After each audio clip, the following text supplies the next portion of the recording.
this video, I'm going to show you how to find the best time to tweet with Audience. Okay, so we're going to go to our web store launcher in Chrome, and we're going to click on Audience. This is one right here, Audience. And sign me in. Okay, so here I am. I'm signed in. Okay, so I'm going to go up to Analytics and Best Time to Tweet.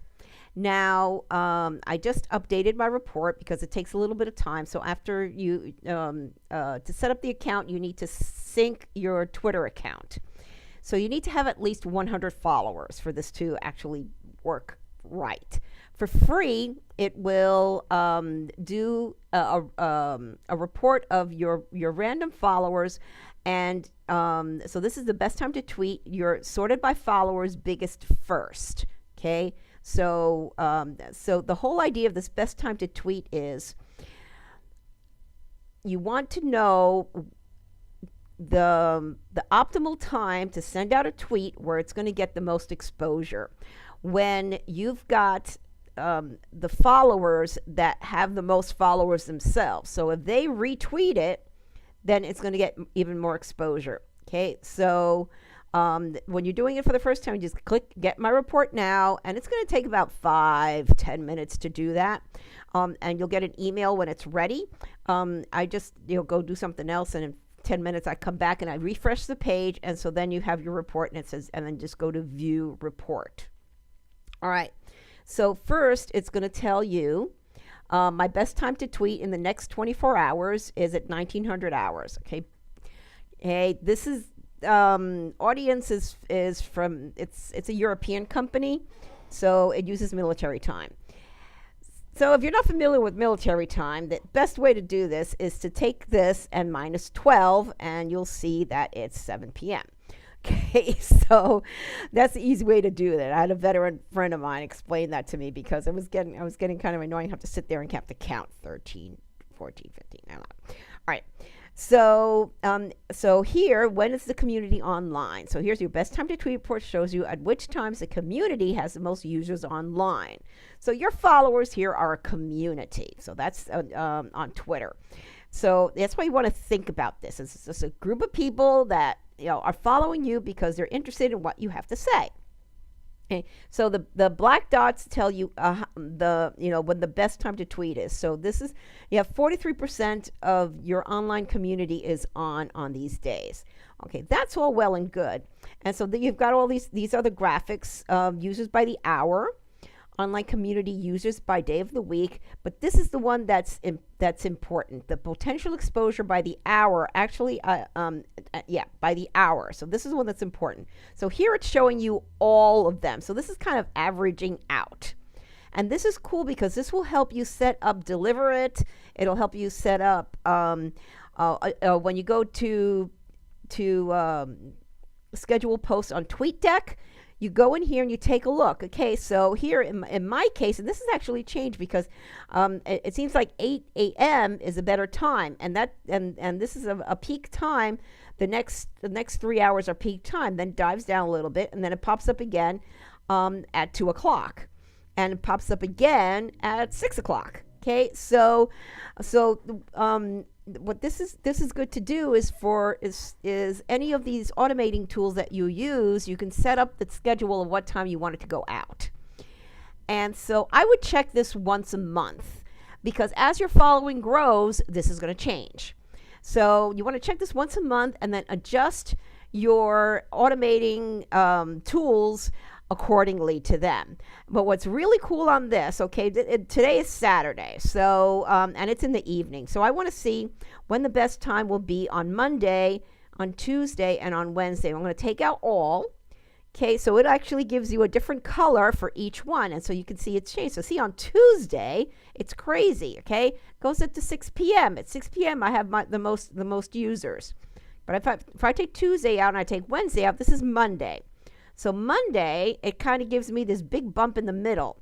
So, no earlier than 7 a.m. You see this big drop off here. So like on Hootsuite, you can automate and tell them, okay, I don't want any tweets to go out before this time or after this time. And so I got the peak time here at 6 p.m. and then it just dies down. So, don't waste tweets in these times when you're not going to have that many people on. And so then you can just take a look at each one. So Tuesday just peaks at 6 o'clock. Wednesday, we've got two big peaks here in the morning. Take a look at Thursday. Thursday's a little bit different. Thursday, Thursday's very similar to Monday. Look at that. Almost identical to Monday. Friday, it's a little bit different. You've got the peak in the morning, and then it kind of dies down, and then it picks up a little bit. And then even on Saturday, you've got going, and then on Sunday, you've got going. Sunday, 7 a.m., and then it goes down. Now, for each client and each audience is different. So that's why this is important for you to check this before you go scheduling stuff out. So because you want to, you're going to take the time to go schedule stuff out, create a post, create a picture. You want to get the most exposure. Right? So that's why this is important.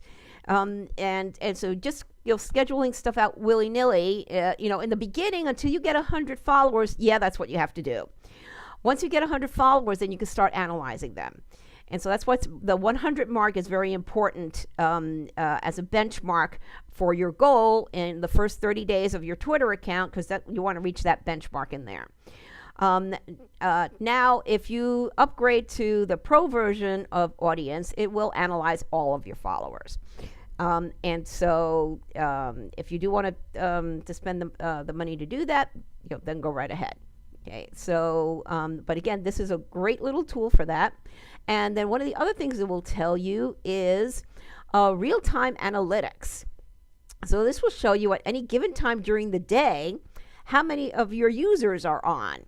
So let's say, you can see one of these people, and one of these people are maybe an influencer in your business that you want to make friends with. So you want to maybe send a tweet out and mention them, and since they're on, they're going to see it. They're going to get a notification, and they might reply.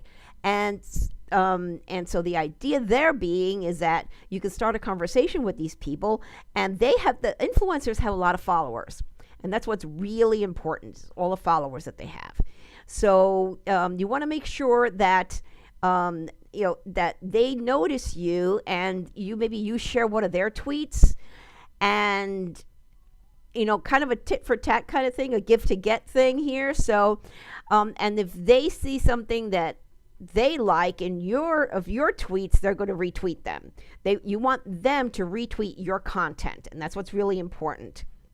Okay, so and it tells you a lot of other information, about them, the apps that they use, and so forth. But this is this is just a pretty cool tool here.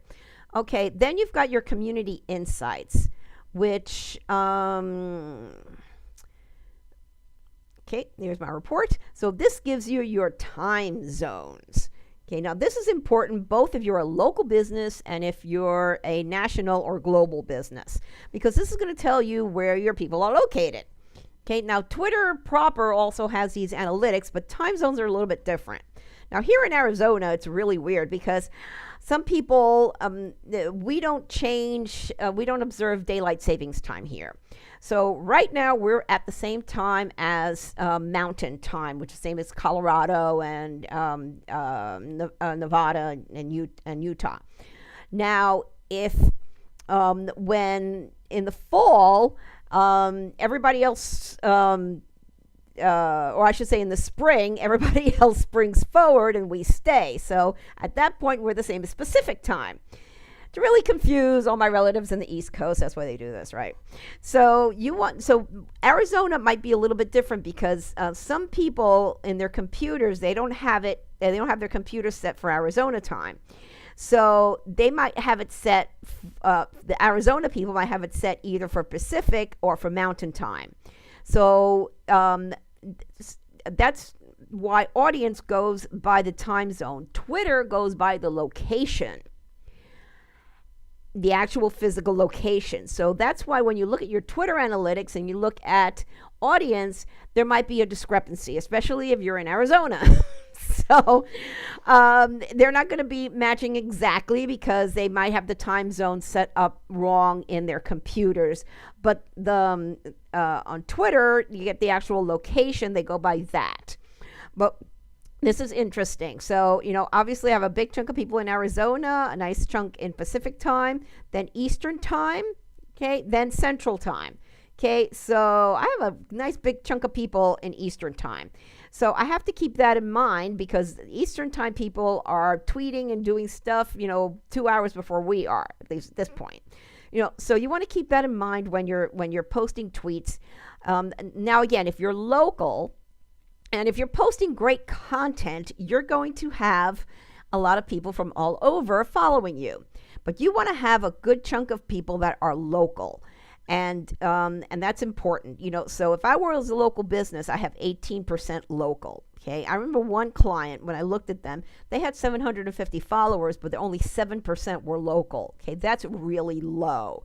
And it's not easy because you have to specifically go and find local people that might be interesting and start following them and hope they follow you back. So that's one of the things you want to make sure when you're doing. It's part of the strategy in growing your Twitter following to go find the right people that are going to help you, gain followers, promote your business, or that are your target market. Now, another thing here is that people don't follow me back. Okay, there are certain people, obviously, like a big, company or a big publisher or something. They're not going to follow me back. But there's some people that are following me, and I'm not interested in what they're following. So if you go to the Twitter class, the Twitter video, I explain how this works when it comes to the type of people that are on Twitter and the different types of followers and newsmakers and relationship builders and what that means in that sense. But again, this is Audience. Now it has a lot of other stuff you can play with in here, and again, you can compare your Twitter growth with somebody else. You can just there are different different features that it has here, and again, if you feel like and what I usually tell people is try all these tools for free for about 3 months. Always check your analytics at the end of each month. Okay, if you find that you are getting the most visitors to your website from Twitter, then maybe you do want to invest in this tool to really optimize your tweets to make sure that they're going out at the best time, because that's where you're getting a lot of traffic to your website. And your analytics will tell you what's working and what's not working. So that's why it's very important to check your analytics at the end of each month, and that will help you plan for the next month. You want to adjust your strategic plan accordingly. So I have several analytics videos here in the members only site, so go check them out. So you make sure you are checking your analytics at the end of every month. Okay, thanks for watching, and we'll see you again.